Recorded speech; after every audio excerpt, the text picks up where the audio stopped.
सूर्य की किरणें अरुणाचल प्रदेश के उज्जवल पहाड़ों पर अपनी सुनहरी छाया डालती है। हमारा यात्रा उत्साह और रहस्यमयता के साथ शुरू होती है। हम अरुणाचल प्रदेश के शहर तेजू से 190 किलोमीटर की दूरी पर स्थित एक सुंदर गंतव्य स्थान की ओर बढ़ रहे हैं, जो प्राकृतिक महानता के गहरे आगोश में समाप्त होता है। नमस्कार दर्शकों, आप सभी को डीडी अरुण प्रभा के इस कार्यक्रम में हार्दिक स्वागत है। आज हम उपस्थित हैं अरुणाचल प्रदेश के अंजाव जिले में। अंजाव जिला एक जगह, एक अनोखे जगह जो अपना प्राकृतिक सौंदर्य, शांतिपूर्ण वातावरण और ऐतिहासिक कहानियों से प्रसिद्ध है। तो आइए दर्शकों, चलते हैं अंजाव जिले को और करीब से जानने के लिए। चलिए।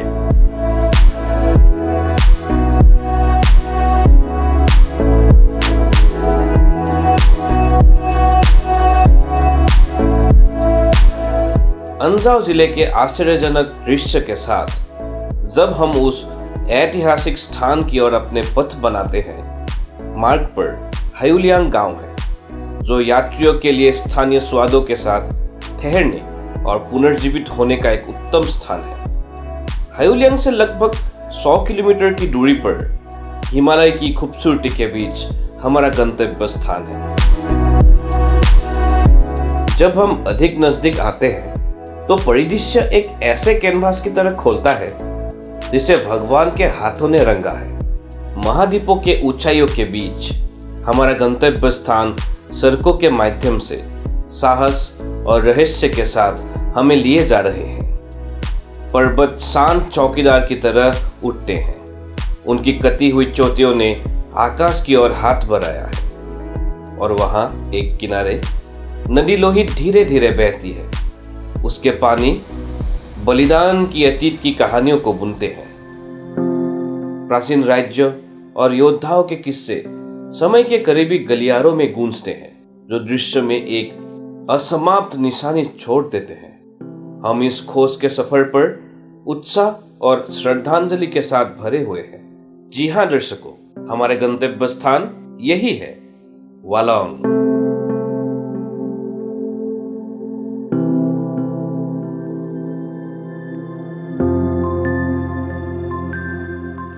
दर्शकों, अरुणाचल प्रदेश के वालंग शहर में आपका स्वागत है, जहां इतिहास पहाड़ों के माध्यम से आपको बुलाते हैं। प्रत्येक पत्थर कहानी कहती है बलिदान और सहनशीलता की।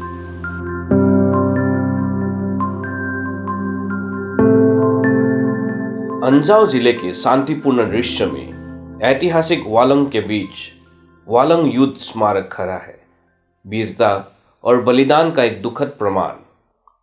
यह 1962 के भारत चीन युद्ध के चिंतन करता है, जहां 1000 से अधिक भारतीय सैनिकों ने अपनी मातृभूमि की रक्षा में अपने प्राण गंवाए।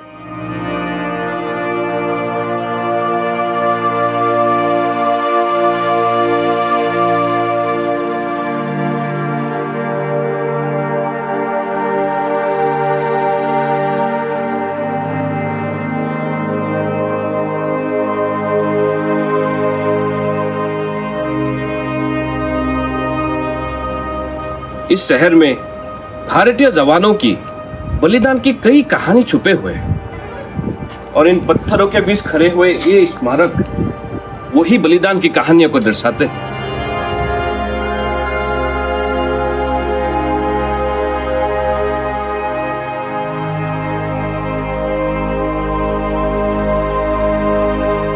जैसे ही संघर्ष खुला, भारतीय सेना ने अपनी शक्तिशाली बल को तैनात किया, जिसमें प्रसिद्ध 24वीं कुमाऊं रेजिमेंट, 4वीं सिख रेजिमेंट, 4वीं डोगरा रेजिमेंट, 2/8 गुरखा रेजिमेंट और 3/3 गुरखा रेजिमेंट शामिल थे। ये बहादुर आत्माएं वीरता और सहनशीलता की भावनाओं को दर्शाते हुए महापराक्रम से लड़े और शहीद हुए। आज वालंग युद्ध स्मारक उनकी स्मृतियों का एक शांत स्मरण है, जिन्होंने अंतिम बलिदान किया। पूरे देश से पर्यटक आते हैं और इस युद्ध स्मारक में शहीदों को स्मरण करते हैं। तथापि युद्ध के गर्जन के बीच और एक साहस की कहानी सामने आई। अरुणाचल प्रदेश के महिलाओं की निडरता के साथ हाथ में बंदूक लिए वो अपने भाइयों के साथ खड़े रहे। नामती का युद्ध क्षेत्र 1962 युद्ध के दौरान एक महत्वपूर्ण संघर्ष को संदर्भित करता है। नामती के विकट भूमि और घने जंगलों ने तेज युद्ध और रणनीतिक चालों के लिए मंच का काम किया। अंजाव के गुप्त आश्रय में प्रकृति एक आश्चर्यजनक सौंदर्य का चित्र बनाती है। ऊंचे पर्वत गर्व से उठते हैं, उनके शिखर आकाश को छूते हैं। इस विशाल दिखावे में सुंदर गरिमा का प्रदर्शन होता है। धुंध में लिपटे हुए और सूर्य की स्वर्णिम किरणों में स्नान करते हुए ये महान पोषक सम्मान और आश्चर्य का आदेश देते हैं।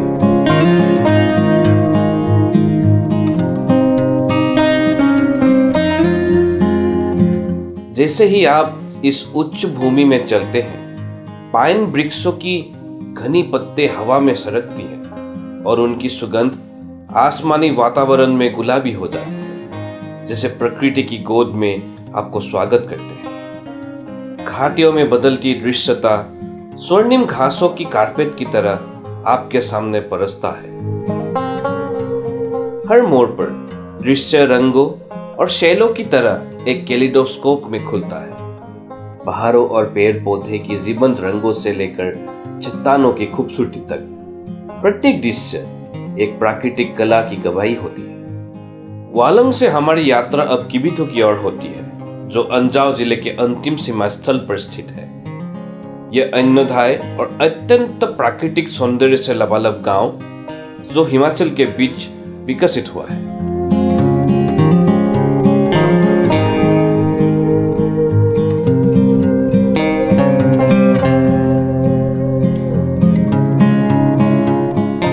वालंग से निकलने के बाद हम लोग थोड़ी ही देर में किबिथो पहुंचेंगे।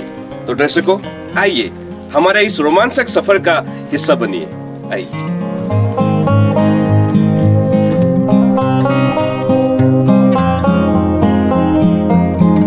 हम वालंग से निकलते हैं और उसके प्राकृतिक दृश्य का आनंद लेते हुए किबिथो की ओर अग्रसर होते हैं। हमारी यात्रा नदी, झील और उच्च पर्वतों के बीच से गुजरती है, जिनकी शांति और प्राकृतिकता हमें मोह लेती है।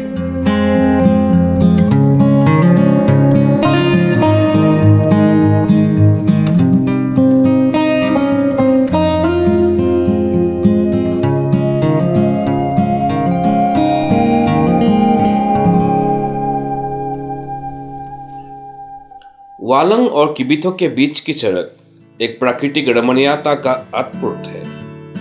इस अद्वितीय दृश्य का हिस्सा बनते हुए सड़क के दोनों ओर उच्च पहाड़ी ऊंची खामोशियों में खड़ी है। हरे नीले रंग की नदी सड़क के किनारे धीरे धीरे बहती है। किबिथो पहुंचते ही हमें उसके अनूठे वातावरण और स्थानीय जीवन शैली का अनुभव होता है। यहाँ के स्थानीय लोगों की सादगी और स्वागत हमें प्रभावित करते हैं। किबिथो अरुणाचल प्रदेश के पूर्वी कोने में स्थित एक छोटा सा वाइब्रेंट गांव है, जिसका महत्व भारत चीन सीमा के निकट स्थिति होने के कारण बढ़ जाता है। पूर्वी हिमालय के दूरतम क्षेत्रों में जहां सूरज पहले भारतीय उपमहाद्वीप को छूते हैं, वही किबिथो स्थित है। किबिथो ना केवल एक सौंदर्य से भरा हुआ एक जगह है, भारत के इतिहास का एक सुनहरा पन्ना है। किबिथो की यात्रा एक साहसिक अनुभव है, जो हमें न केवल प्राकृतिक सौंदर्य का आनंद देती है, बल्कि हमें भारतीय सेना की सख्त सुरक्षा और किबिथो के ऐतिहासिक महत्व को समझने का अवसर भी प्रदान करती है। यहाँ के प्राकृतिक सौंदर्य के साथ साथ भारतीय सेना की तंग सर्विलियंस भी होते हैं, जो सीमा क्षेत्र की सुरक्षा में सक्रिय भूमिका निभाती है। किबिथो में घूमते हुए अरुणाचल प्रदेश के प्राकृतिक सौंदर्य से भरा यह शांत गांव मुझे तत्परता से आकर्षित करता रहा। ऊंचे पहाड़ों पर हरियाली से भरे वन, पारदर्शी नदियों की धीरज से बहना और जीवन फूलों ने प्रकृति को हरे भरे और सोने की रंगों में रंगना, ये एक अद्भुत दृश्य था।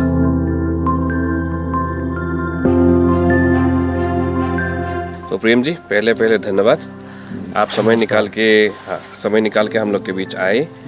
इसीलिए हम लोग जानना चाह रहे थे कि किबिथो का इंट्रोडक्शन आप थोड़ा दीजिए, किबिथो के बारे में थोड़ा बोलिए सर। सबसे पहले मैं आप और आपकी टीम को बहुत बहुत धन्यवाद देता हूँ, इतनी दूर से इस किबिथो को देखने के लिए आए। तो मैं अपना ये किबिथो का इंट्रोडक्शन दे रहा हूँ आपको। किबिथो एक छोटा सा गांव है, छोटा सा पॉपुलेशन है यहाँ पर।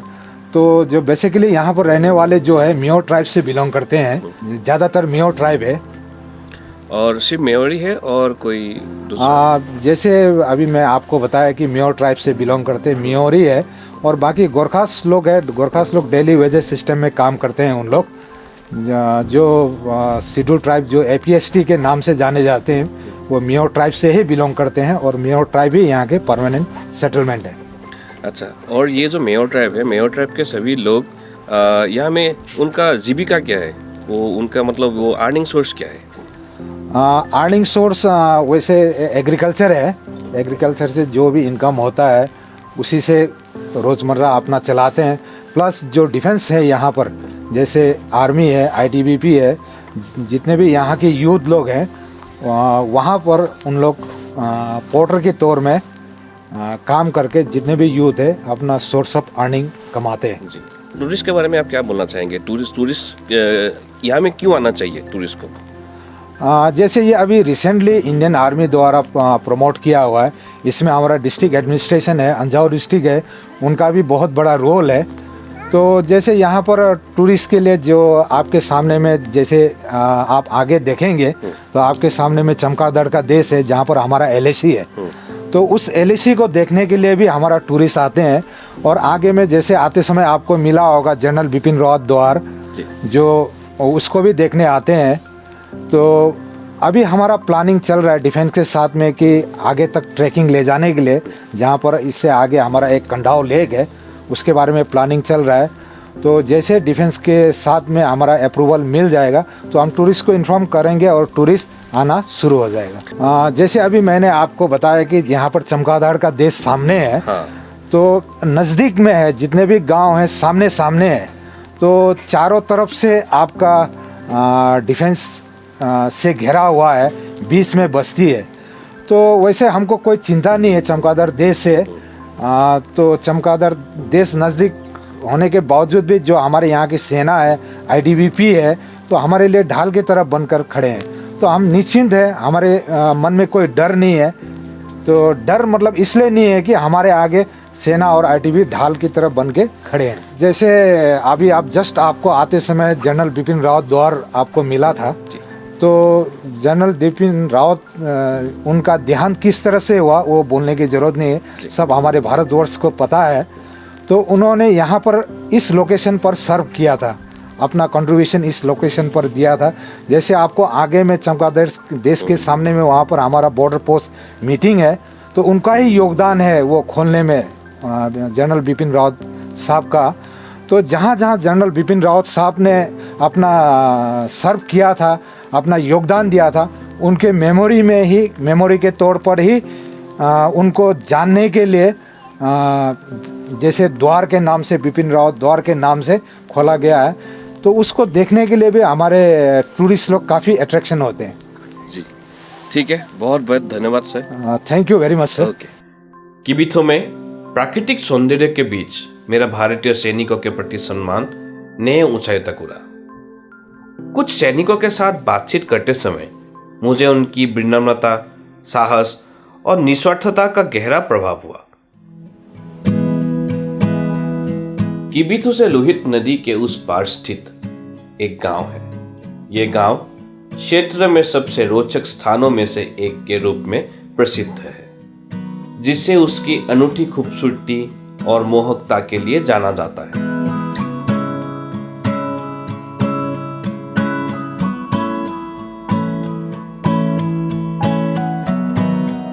शानदार पहाड़ों और शांत वातावरण के बीच स्थित ये एक ऐसा स्थान है जहां सरलता और महत्व समुदाय जीवन की समृद्धि के साथ मिला हुआ है, जो यहां आने वाले लोगों को एक नई दुनिया का झलक देता है।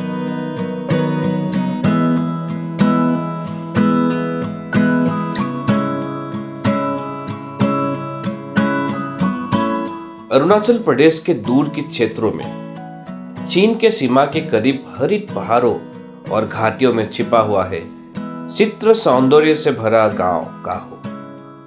ये दूरस्थ बसा हुआ गांव सभी भारत में सबसे पूर्वी गांव का दर्जा रखते हैं, जहां हर सुबह सूर्य की पहली किरण भूमि को छूता है।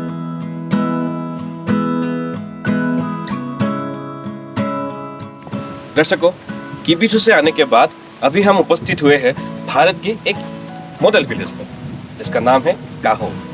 और ये काहो गांव का ये विशेषता है कि ये गांव भारत के सबसे अंतिम पूर्वोत्तर गांव है। काहो शांतिपूर्ण सौंदर्य और शांति का स्थान है, जो आधुनिक जीवन के दौर भाग से अनछुए है। ये प्राकृतिक सौंदर्य से भरा एक जगह, ये गांव एक ऐसी दुनिया का झलक दिखलाता है जहां समय ठहर जाने का एहसास होता है। वो जो भूरे रंग के पहाड़ हम देख रहे हैं, वही भारत चीन के एलएसी है, और उस पहाड़ के पास छोटे चावल की धाराओं की तरह जो हम देख रहे हैं, वही चीन है। काहो के निवासियों को मैं और जनजाति के अंदरूनी समृद्ध सांस्कृतिक विरासत और उनके बुद्ध धर्म समुदाय को एक गहरे धार्मिक और सामाजिक संबंध के साथ जोड़ता है, जिससे वो अपने जीवन का महत्वाकांक्षी और सात्विक मार्ग चुनते हैं।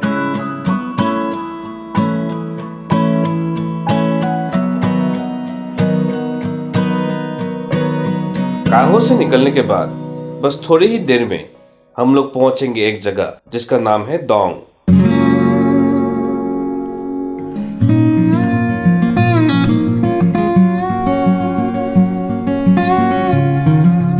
दोंग घाटी एक बहुत ही प्रसिद्ध स्थान है, जहां बहुत से लोग घूमने जाना पसंद करते हैं। दोंग घाटी की सुंदरता आपको मन मोहित कर देने वाली है। पाइन पेड़ों से भरी जंगल और महान पर्वतों की आभा आपको बिल्कुल प्रभावित कर देंगी। यहाँ की हवा ताजगी भरी और स्वस्थ है, और आप पक्षियों की मीठे गाने सुन सकते हैं। साथ ही हाइकिंग, कैंपिंग और प्राकृतिक खोज में जाने जैसी बहुत सारी मजेदार चीजें करने के लिए यह जगह पर्यटकों के बीच काफी लोकप्रिय है।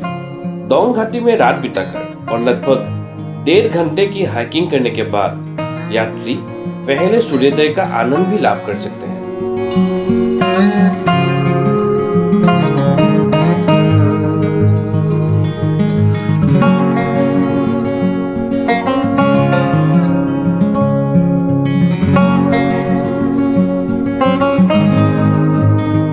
वालंग के स्थानीय पुलिस आउटपोस्ट में एक पर्यटक सहायता डेस्क है, जो यात्रियों के सेवा के लिए हर पल तैयार है।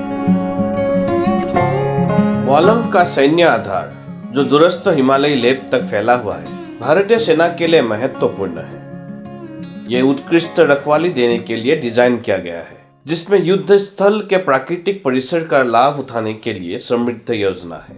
सैनिक ढाल के रूप में खड़े होते हैं, जो नागरिकों को सुरक्षा और कल्याण की सुनिश्चित करने के लिए दिन और रात काम करते हैं। उनका निस्वार्थ सेवा, एकता और सहनशीलता की भावना को जीवंत करती है, सैनिकों और स्थानीय समुदाय के बीच एक अटूट बंध बनाती है, जिससे वालंग के शानदार दृश्य में शांति और सुरक्षा प्रमुख बनी रहती है।